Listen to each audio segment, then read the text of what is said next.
আচ্ছা, বর্তমান বাংলাদেশে এই যে মাজার ভাঙার যে ধুম পড়ছে, আসলে আমার কাছে কেন জানি একটা কেমন কেমন মনে হয়। এখন আমার কথা হচ্ছে, মাজারগুলি কি অপরাধ করলো? হ্যাঁ, বলতে পারেন যে আসলে আমি কি তাহলে মাজার না ভাঙার পক্ষে? হ্যাঁ, আমি না ভাঙার পক্ষে। বাংলাদেশে যত অলিয়া উলিয়া মাজার আছে, এগুলো অতীতের ঐতিহ্য বহন করে, ইসলামের যে সংস্কৃতি এটা বহন করে। এখন কথা হচ্ছে, মাজারে যদি আপনি এটা কি বলে ওই যে গাঁজা টানা, হুক্কা খাওয়া, অনৈতিক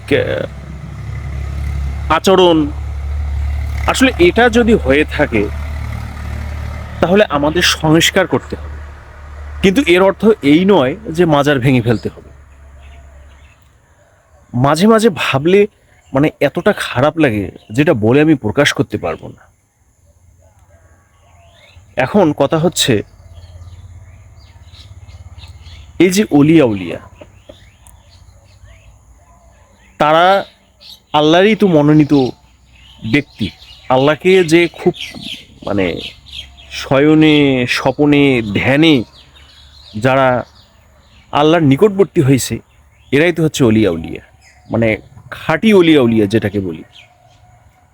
তো এখন, তবে হ্যাঁ, বাংলাদেশে কিন্তু এই যে মানে মাজারের নামে একটা ব্যবসা শুরু হয়েছে, অর্থ ইনকাম, যেখানে কোনো নৈতিকতা নেই।